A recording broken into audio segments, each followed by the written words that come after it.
Greetings.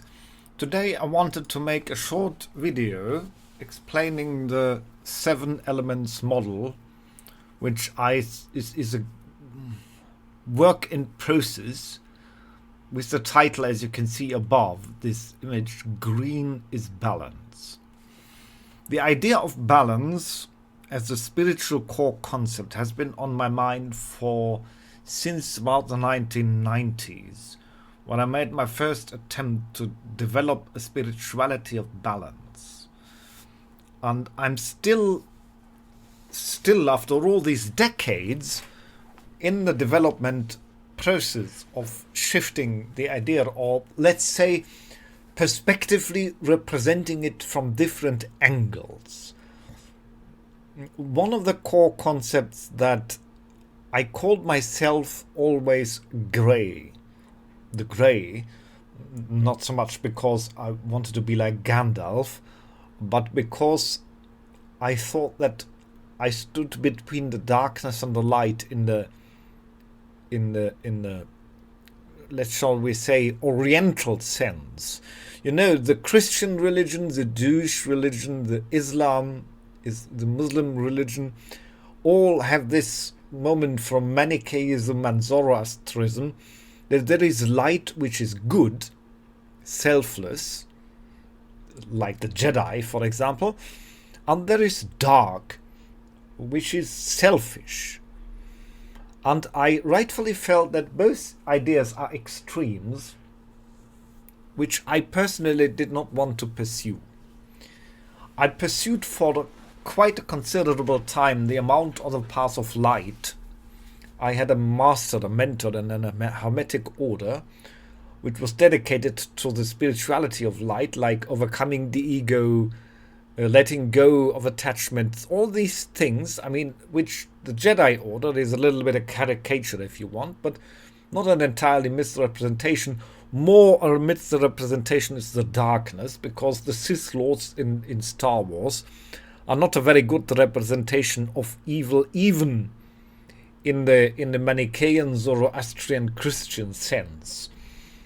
That way of darkness, the spiritual concept of darkness, of the adepts of light, is more egoism, selfishness, not so much the will to destroy for the sake of not so much destructiveness for itself.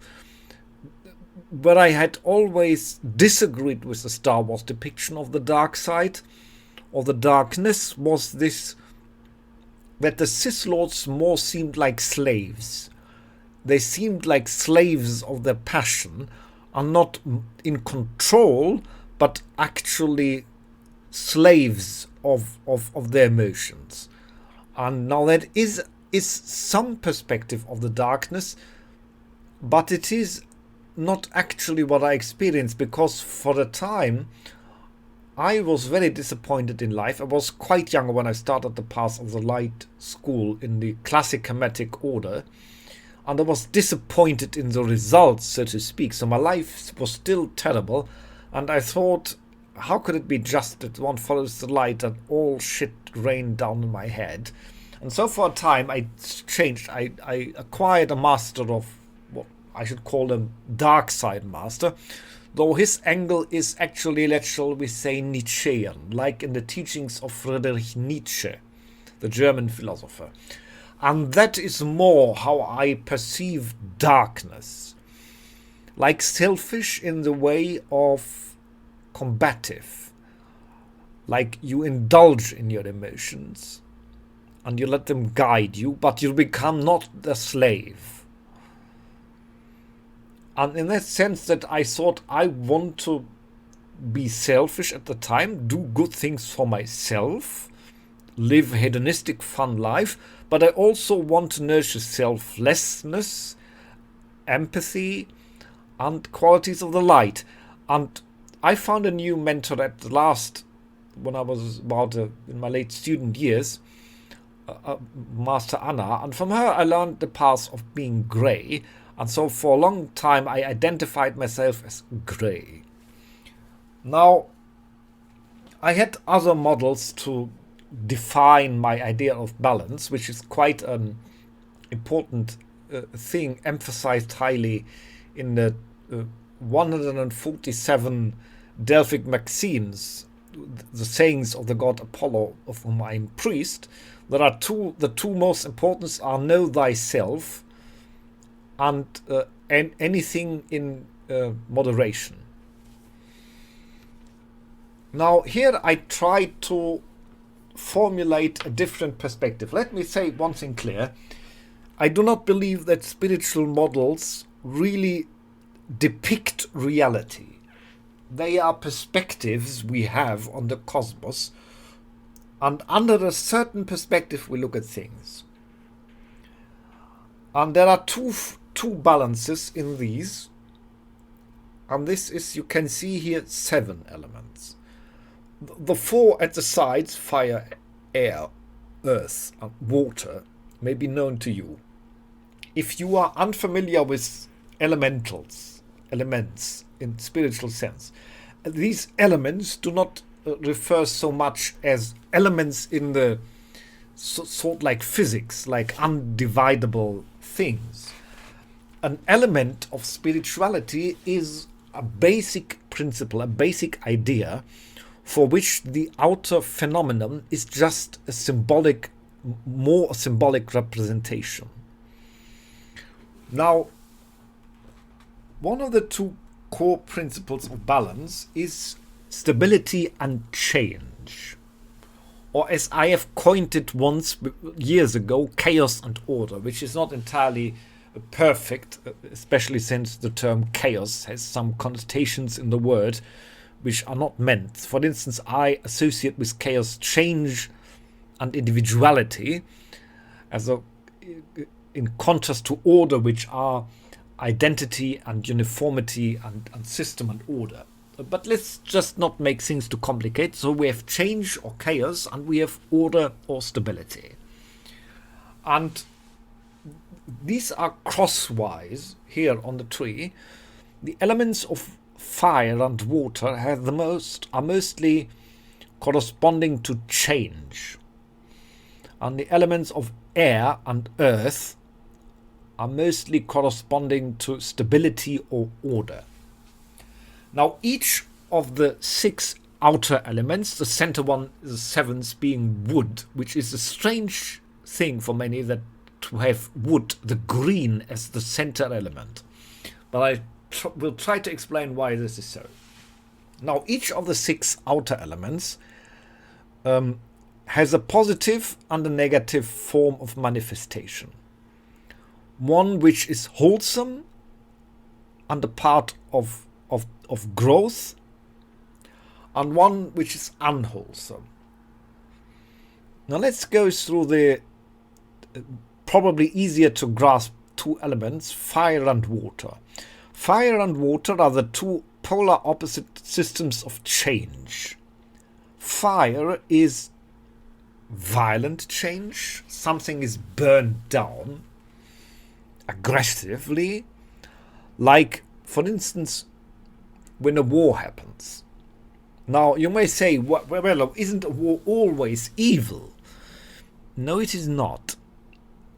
It is a matter of how the situation is. And a simple example to demonstrate is when the Allied forces landed on the Normandy beach, it was without brought war to Germany, my own home country. It was certainly good, because frankly I would not have liked to live under Nazi Germany. I would not have liked to grow up under Nazi-controlled Europe. So declaring war against Germany and waging war against Nazi Germany was righteous. Well, not all the methods, like, for instance, the bombing, the pointless aggressive bombing of Dresden, was certainly quite a vile act, but all things are often intermingled. Leaving that aside, there are good reasons sometimes to go to war to prevent a greater evil, though it is a fine line and not something easy to decide. But that makes clear that, unlike the idea of the Jedi and Cis ideology, where this movie is not really helping, is that there are points where violence can be necessary and wholesome. And all this revolves around the green. All the 6 elements around have a function in relation to the green. For instance, the fire, you know this from nature. Sometimes when there is a fire, for instance, a volcano erupts, and over time, the ground becomes fertilized. Or sometimes when a great fire burns down a forest, then there is a space for new, stronger green to grow up from it. So even this is a destructive side of fire does not necessarily mean evil. And of course, if we say the ultimate value in the world is what? It is life. That is why green is in the center, and wood is a symbolic representation of life. Because life is the precious thing in the cosmos, as we know. It is not abundant. We have never met any planet so far where life exists.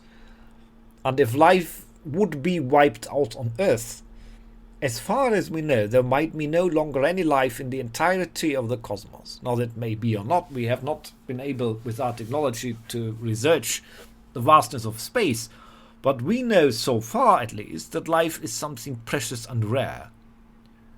So the ultimate value of the cosmos is life, is creating life and is preserving life.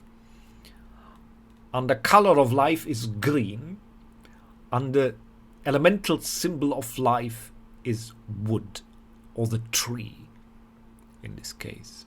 So all this, the task of all the other 6 elements is to sustain life, is to sustain wood, the green.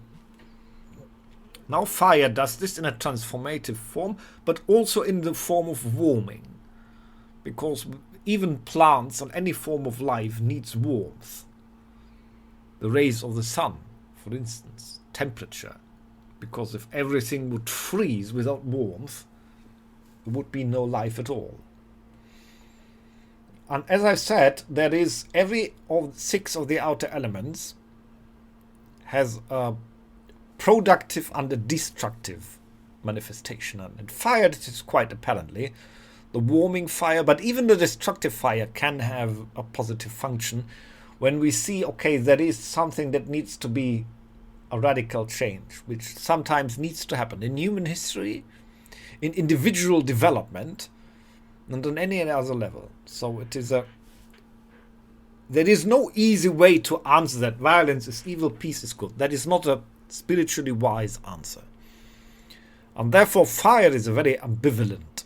Fire has always been fascinating. There's hardly a person, if we have a chimney or a fire, if you were the Boy Scouts and sat around the fire camp, or if you have just candles, fire has always been fascinating people to stare at, because it is a phenomenon, so to speak, in the world which is unique in its own way.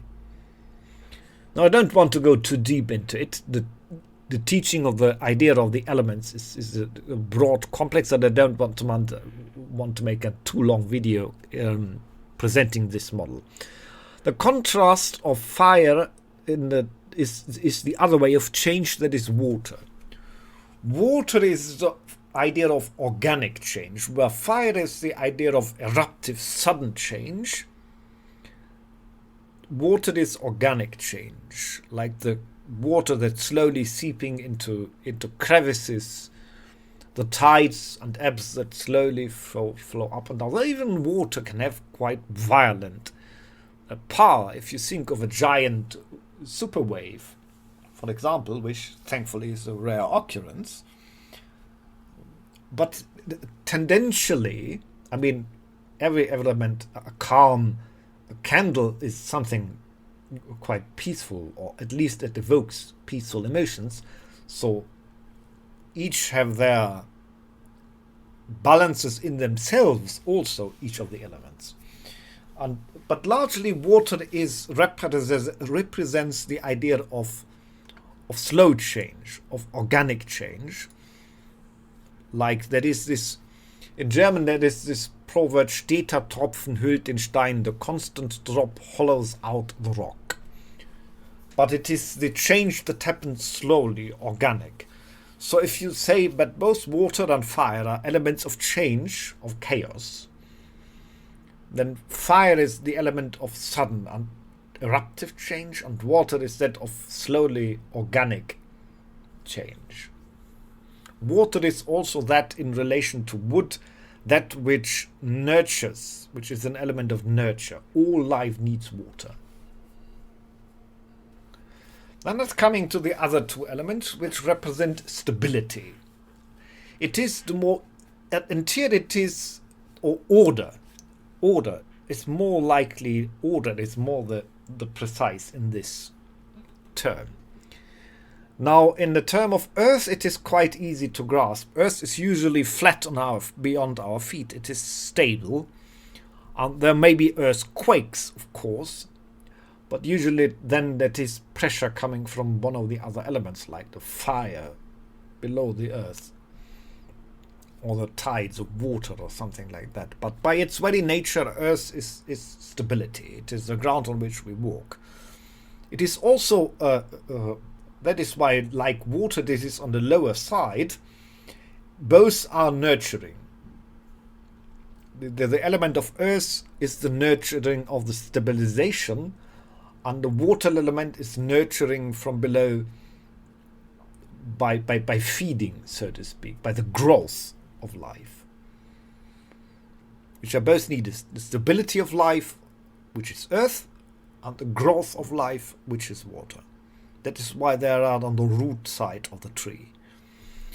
Now, earth stands for materialization, manifestation, systematic. It stands also in human life for all these things, like organizing, cleaning our room, as Jordan Peterson, for instance, would say. Have your room clean, have your life ordered. That is earth. Like putting things always at the same place. Like, for instance, when I was younger, I had the habit to always drop my keys anywhere else. And I have still, unfortunately, that habit with my glasses. I have several different types of glasses. And sometimes when I put them down and I go to the bathroom or whatever, do something, and I go back, and then, of course, without my glasses, I can't see my glasses, and where did I put them? And that is when I'm lacking the element of earth. The earth and systematic, when I always put my glasses here, so it's easy to find them. That is a simple thing, but it makes life possible. It makes life manageable. That there are some normative things, forms, that things have a form. Now, air is also a system, an element of order, but in the entirely different way. It is the idea of order in the sense of the scientist, the researcher. It is not so much the order that we find that is given, it is an order that we create. Like through science, like through organizing things. Like we make a plan for something. We sit and, for instance, I have this month to go to the dentist, to my, I don't know, hairdresser, which is largely not possible. So it's just for the idea. To the hairdresser, there are two friends who want to see me, then I have to visit my mother, and then there is, I don't know, my sister's birthday, all these things, and I have to make a plan over the week or over the months to organize these things, so I can time management. Or if you are a researcher, a physicist, a chemist, a sociologist, whatever science you are, your mind is piercing through the possibilities how to organize things that they are manageable. That is on the positive side, air, and on the flip side, it is over organizing. It is if you have no spontaneity, like or if you have no true system in all these things, like it is not a natural flow, like take for instance breath. Breath is an order system. You breathe in, you breathe out, You fill your blood cells with all the necessary, and not so much in form now. You fill your blood cells, take in the what would be the English word, the oxygen, right? The oxygen, the Sauerstoff, as we say. And the oxygen then, this is air. You breathe in, you breathe out. And this has to be in some, if you are healthy, that is in a regular, ordered manner. So it is a natural flow of these things. And through this harmony of thoughts comes a sort of organizing life in an intellectual way, because air stands for the principle of reasoning, of thinking. And that is the negative side. There's a wonderful English word, if you are an airhead, like you are stupid. Your thoughts are not organized. You're here, tomorrow you're there. You're not making plans. You're not able to think things through, but your thoughts are always drifting. You push to the left, to the right, and nothing is really making sense, because you do not consider things in your mind. And then both also each supports the green, the life. The air is, for instance, it is what transports the seed of the tree through the world.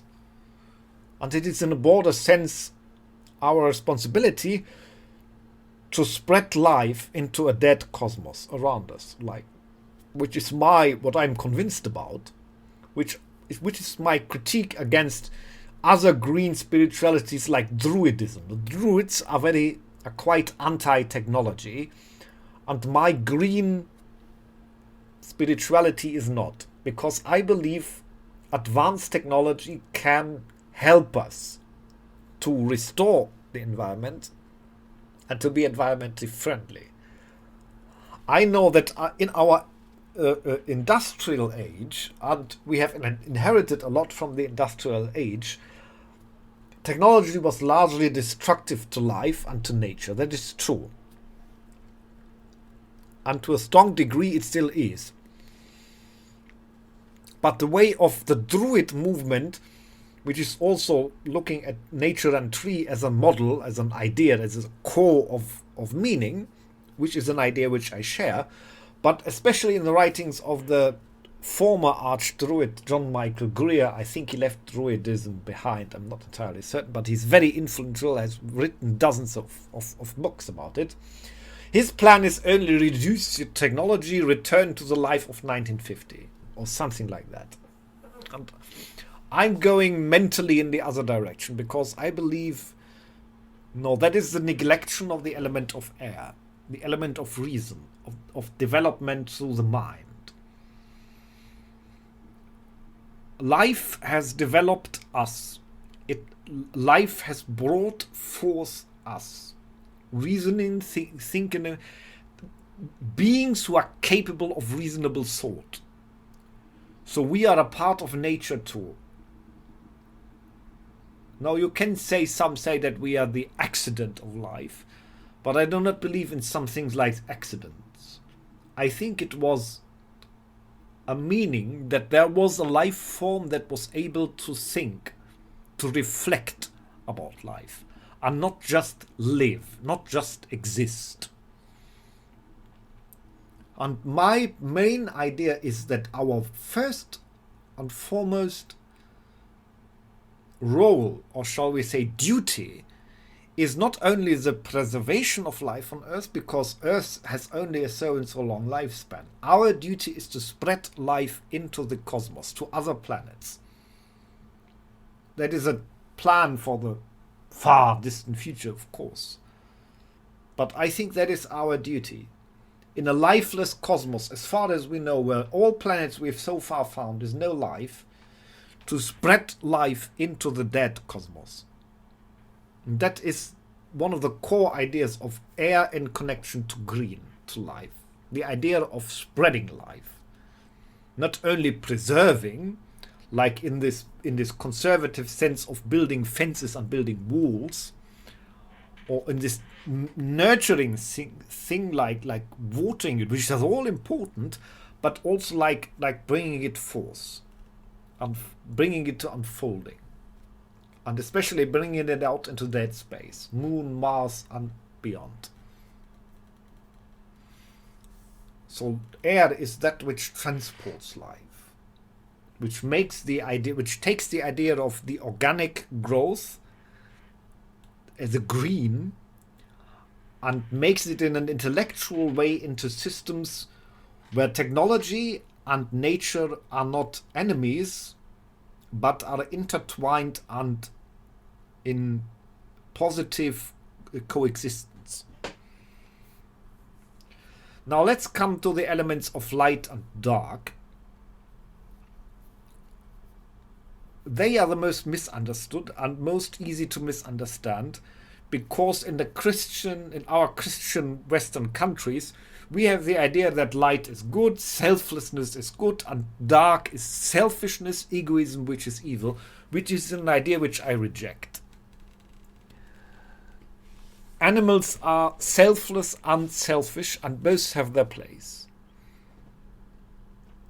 For instance, if you take plants, a tree grows, and there is a sort of plant, I do not know the name, neither the English nor the German name, but there is a plant which grows around the tree, and over the centuries or decades, not centuries, decades, strangles and literally kills the tree. So this plant grows around the tree and sustains its own life by sucking out the life of the tree. And nature is full of such things. Egoism on the one hand. So that is the dark side of nature. Nature is not idyllic. It is two. That is, nature is the idyllic, which is the light side, but nature is also dark. It is sinister. Both spiritually and physically. Like there is the circle of hunter and prey. For instance, one example where I learned this several years ago, I again began to find my spirit animal. And my main spirit animal is the doe, the deer. And the deer is a prey animal, not a hunter animal. It is the animal which is hunted and eaten. And I was shocked. First, I wanted to reject this, though I found out that it is an animal that fits quite well as my spiritual animal. But that is the nature, and life has a dark element, and it must have. There is that what we so lightly, easily say, the circle of life. The wolf hunts the deer. The fox hunts the hen or the rabbit. And in turn, the rabbit or the deer tries to improve its hiding and fleeing. Nature gives us herbs which heal us, and mushrooms and drugs which enlighten us, but it also gives us poison which kill us. It gives us the wonderful sight of great places of nature, especially if you are in the countries like Canada or America. They have more untouched spaces like here in Europe, like, I don't know, the Grand Canyon area, which is a wonderful sight of nature and a wonderful place to hike and explore, which is the light side of nature. But it is also a dark place where you can fall down and break your neck. And you have to understand that both are part of life, and they must be. And that is why wood, the tree, and green represents balance.